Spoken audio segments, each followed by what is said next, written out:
ओम खड्गं चक्रगदेषु चापपरिध शूलं वसुण्डे शिरः शङ्खं संदधतिं करे श्रीनयनं सर्वाङ्गभूषावृतं नीलास्मद्युतिमास्य पादतशकं शिवे महाकालिकं जामस्तं स्वपीतहरौ कमलजु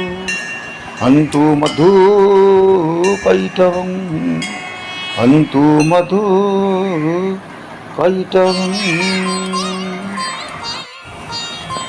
ओम अक्षस्रः परशुं वधेषु कुलिशं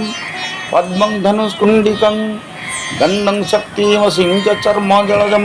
घण्टासुराभाजनं शूलं पाशसुदर्शने च दधति हस्तै प्रसन्नाननं सेवे शैरभमर्दिनीमिहं महालक्ष्मी सरोजास्थितं महालक्ष्मी सरोजास्थितम् ओम उद्यत भानु सहस्रकान्तिमरुणं क्षमां शिरोमालिकं रक्तालिप्तोपयोधरं जपटवीं विद्यां धृतिम्बरं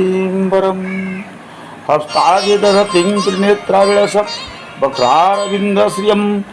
देवीं बद्धहिमांशुरत्नमुकुटं वन्दे रविन्दस्थितं वन्दे रविन्दस्थितम्।